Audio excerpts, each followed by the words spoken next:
বুঝিয়ে দিতে পারবো। দেখুন তৈরি হয়েছে, এই দেখুন হাত দিলে একদম গুঁড়ো হয়ে যাচ্ছে।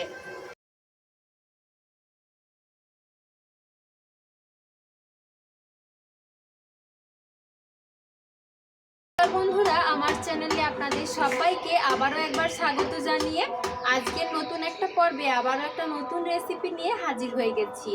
বাজারে কিন্তু এখন টমেটো বেশ সস্তায় পাওয়া যাচ্ছে, তাই এখন কিন্তু টমেটো বাজার থেকে কিনে এনে অনেক রকম রেসিপি আপনারা বাড়িতে খুব সহজে বানিয়ে নিতে পারেন। সেরকমই আজকে আমি টমেটো দিয়ে খুব সুন্দর বাচ্চাদের একদম মন কাড়া একটা রেসিপি নিয়ে হাজির হয়ে গেছি। বানাবো টমেটো দিয়ে চিপস, যেটা বানানো ভীষণ সহজ, আর এটা একবার বানিয়ে কিন্তু আপনারা প্রায় 1 বছর ধরে সংরক্ষণ করেও খেতে পারবেন। তাহলে চলুন দেরি না করে আজকে ঝটপট আমার রেসিপিটি শুরু করে ফেলি। আজ যেহেতু টমেটো দিয়ে রেসিপিটা বানাবো, তাই আমি এখানে 5টা মতো টমেটো নিয়ে নিয়েছি, ভালো করে পরিষ্কার করে ধুয়েও নিয়েছি। এবার মিক্সির জারের মধ্যে এই টমেটোগুলো দিয়ে একটা মিহি করে পেস্ট বানিয়ে নিচ্ছি। তো দেখুন বন্ধুরা, টমেটোগুলো আমি ভালো করে পেস্ট বানিয়ে নিয়েছি। এবার এরকম একটা বড় বাটির মধ্যে একটা ছাঁকনি নিয়েছি, তার মধ্যে পেস্টটা দিয়ে দিচ্ছি। দিয়ে আমি এখানে যে মিহি পেস্টটা রসটা থাকবে সেটা আমি নেব, আর ছিবড়ে মতন যে অংশটা বেরাবে সেটা কিন্তু ফেলে দিতে হবে। না ফেলে দিয়ে আপনারা যে কোনো তরকারিতে কিন্তু সেটা অনায়াসে ব্যবহার করতে পারবেন। তো এভাবে ছাঁকনি দিয়ে আমি এই যে মিশ্রণটা এটা বার করে নিচ্ছি। দেখুন কত সুন্দরভাবে পাতলা জুসটা বেরিয়ে যাচ্ছে।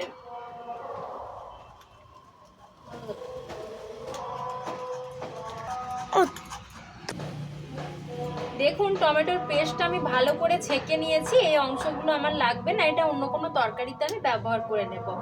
এবার এটা আমি সরিয়ে একপাশে রেখে দিচ্ছি। এবার এই টমেটোর পেস্টের সাথে কিছু উপকরণ আমি মিশিয়ে নেব। সামান্য একটু বিট লবণ, অবশ্যই বিট লবণটা দেবেন, এতে করে খেতে কিন্তু খুব সুন্দর লাগবে। তার সাথে নিয়ে নিচ্ছি অল্প কিছুটা টমেটোর সস। আমি এখানে ওই 1-2 চামচ মতো টমেটোর সস দিয়েছি। এবার দিয়ে দেব সামান্য একটু হলুদের গুঁড়ো, তার সাথে অল্প একটু দিচ্ছি কাশ্মীরি লঙ্কার গুঁড়ো। এবার সব কিছু ভালো করে একটু মিশিয়ে নিচ্ছি।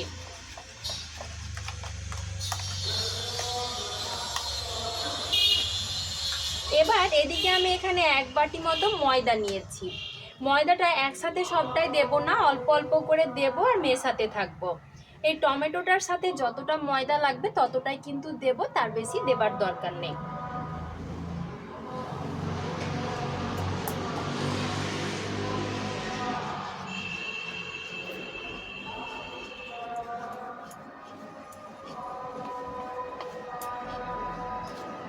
এখনো কিন্তু বেশ নরম আছে, তাই অল্প কিছুটা ময়দা আবারও দিয়ে দিচ্ছি। আমার মনে হচ্ছে হাত দিয়ে মাখলে বেশি সুবিধা হবে, সেজন্য আমি হাত দিয়ে এটা মেখে নিচ্ছি।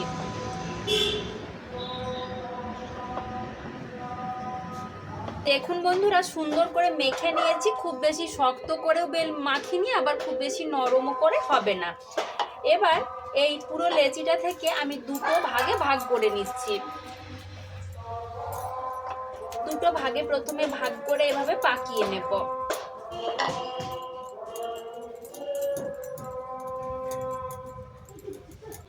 এবার একটা বেলনা চাকির মধ্যে অল্প কিছুটা ময়দার গুঁড়ো ছড়িয়ে দিচ্ছি। তারপর একটা লেচি দিয়ে দিচ্ছি, দিয়ে এটা একটু বেলে নেব, একদম পাতলা করে বেলে নেব। তো দেখুন বন্ধুরা, একদম পাতলা করে বেলে নিয়েছি, তবে ঠিক যেভাবে লুচি পরোটা বেলে ওইভাবেই হয়েছে, তার থেকে বেশি পাতলা আর বেলার দরকার নেই। এবার আমি সাইডের অংশগুলো একটু কেটে সমান করে নিচ্ছি, যাতে করে চিপসগুলো সুন্দরভাবে সমান করে কাটা যায়।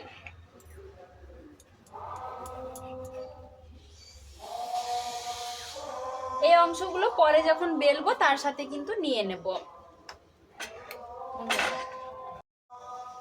সমানভাবে 4-5টা কেটে নিয়েছি। এবার এরকম একটা কাঁটা চামচ দিয়ে কিন্তু এইভাবে একটু একটু করে ফুটো করে নেব।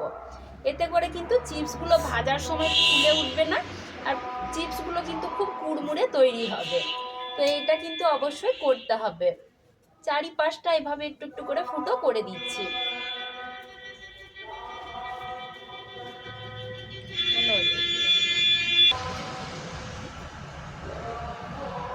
এবার এইভাবে আমি 3 টুকরো করে নিচ্ছি। আপনারা ভালোভাবে দেখুন, তাহলে বুঝতে পারবেন। এভাবে লম্বা দিকে প্রথমে 3 টুকরো করে নিতে হবে।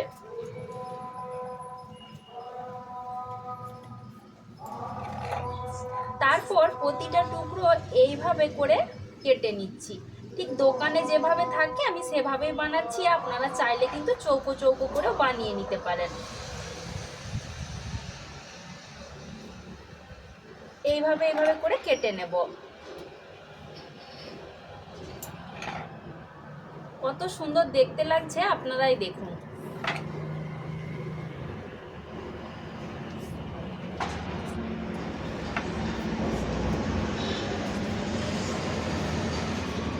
এইভাবে করে বানিয়ে একটা থালার মধ্যে আমি তুলে রেখে দিচ্ছি। এবার একই রকম করে সবগুলোই কিন্তু কেটে নেব।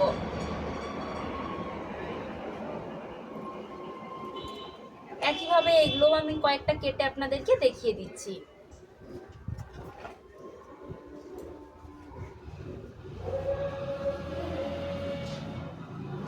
এভাবে ভি শেপ করে কেটে নিতে হবে। এখন বন্ধুরা একইভাবে আমি সব টমেটো চিপসগুলো এইভাবে কেটে বানিয়ে নিয়েছি।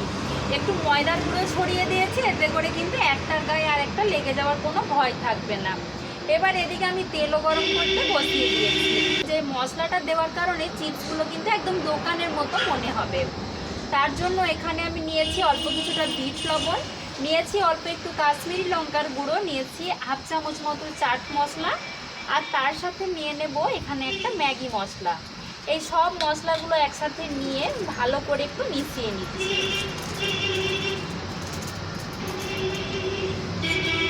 সব মশলাগুলো ভালো করে এভাবে মিশিয়ে নিতে হবে। এবার মশলাগুলো মিশিয়ে নেবার পর আমি একটা সাইডে আলাদা করে রেখে দিচ্ছি।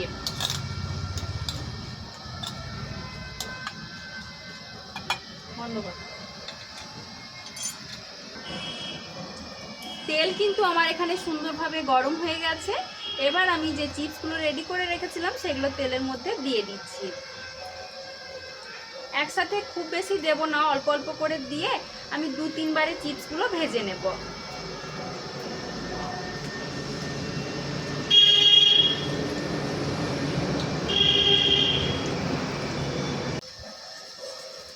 তো দেখুন বন্ধুরা, চিপসগুলোতে সুন্দর একটা কালার এসে গেছে আর সুন্দরভাবে কিন্তু ভাজাও হয়ে গেছে। দেখতে কত সুন্দর লাগছে দেখুন। এবার আমি তেলটা ঝরিয়ে নিয়ে তুলে নিচ্ছি।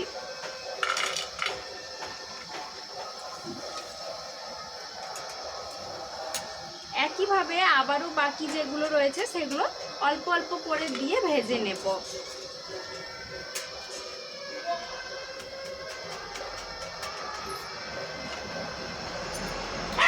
আবারও কতগুলো তেলের মধ্যে আমি একই রকম করে দিয়ে দিচ্ছি। দেখুন বন্ধুরা, একইভাবে সবগুলো ভেজে নিয়েছি।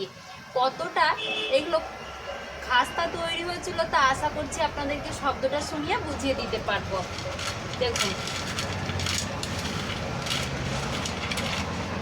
এবার আমি যে মশলাটা রেডি করে রেখেছিলাম সেটা দিয়ে ভালো করে মিশিয়ে নিচ্ছি। এই মশলাটা দেওয়ার কারণে চিপসগুলো একদম দোকানের মতো লাগবে কিন্তু। আর আপনারা যদি এই চিপসগুলো বানিয়ে সংরক্ষণ করে রাখতে চান সেক্ষেত্রে কিন্তু এই মশলাটা মেশাবেন না, তাহলে কিন্তু এগুলো নরম হয়ে যাবে। মশলাটা না মিশিয়ে কোনো এয়ারটাইট কন্টেনারের মধ্যে ভরে রেখে দেবেন, অনেক দিন পর্যন্ত ভালো থাকবে। আর যখন খাবেন তখন এরকম মশলাটা মাখিয়ে নিয়ে তারপর খাবেন। এটা কিন্তু খুব স্বাস্থ্যকর। বাচ্চারা দোকান থেকে এরকম চিপস তো বাড়িতে কিনে এনে খেয়ে থাকে, তো আপনারা যদি দোকানের থেকে না কিনে এনে বাড়িতে এভাবে বানিয়ে দেন তাহলে কিন্তু খুবই ভালো।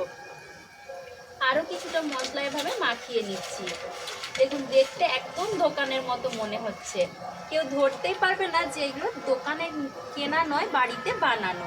দেখুন কত সুন্দরভাবে তৈরি হয়েছে। এই দেখুন, হাত দিলে একদম গুঁড়ো হয়ে যাচ্ছে। এই দেখুন, সুন্দরভাবে গুঁড়ো হয়ে যাচ্ছে।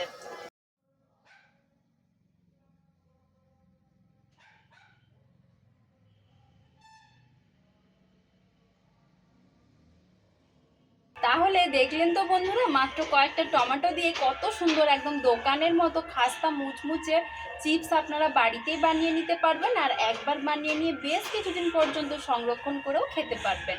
দোকানের যে কোনো কিনা জিনিস কিন্তু খুবই অস্বাস্থ্যকর হয়, আর সেগুলো যদি আমরা বাড়িতেই বানিয়ে নিই তাহলে বাচ্চাদের শরীরের জন্য ভীষণ ভালো। আপনারা কিন্তু অবশ্যই এভাবে বাড়িতে একবার বানিয়ে দেখবেন, বাচ্চারা ধরতেই পারবে না যে এগুলো দোকানের কেনা নয়, বাড়িতে বানানো। তো আমার আজকের রেসিপিটা আপনাদের কেমন লাগলো অবশ্যই কমেন্টে জানাবেন। ভালো লাগলে লাইক ও শেয়ার করে দেওয়ার জন্য অনুরোধ করছি। তার সাথে নতুন বন্ধু হয়ে থাকলে প্লিজ চ্যানেলটা সাবস্ক্রাইব করে রাখবেন। আজকের মতো এই পর্যন্তই। সবাই ভালো থাকবেন, সুস্থ থাকবেন। ধন্যবাদ।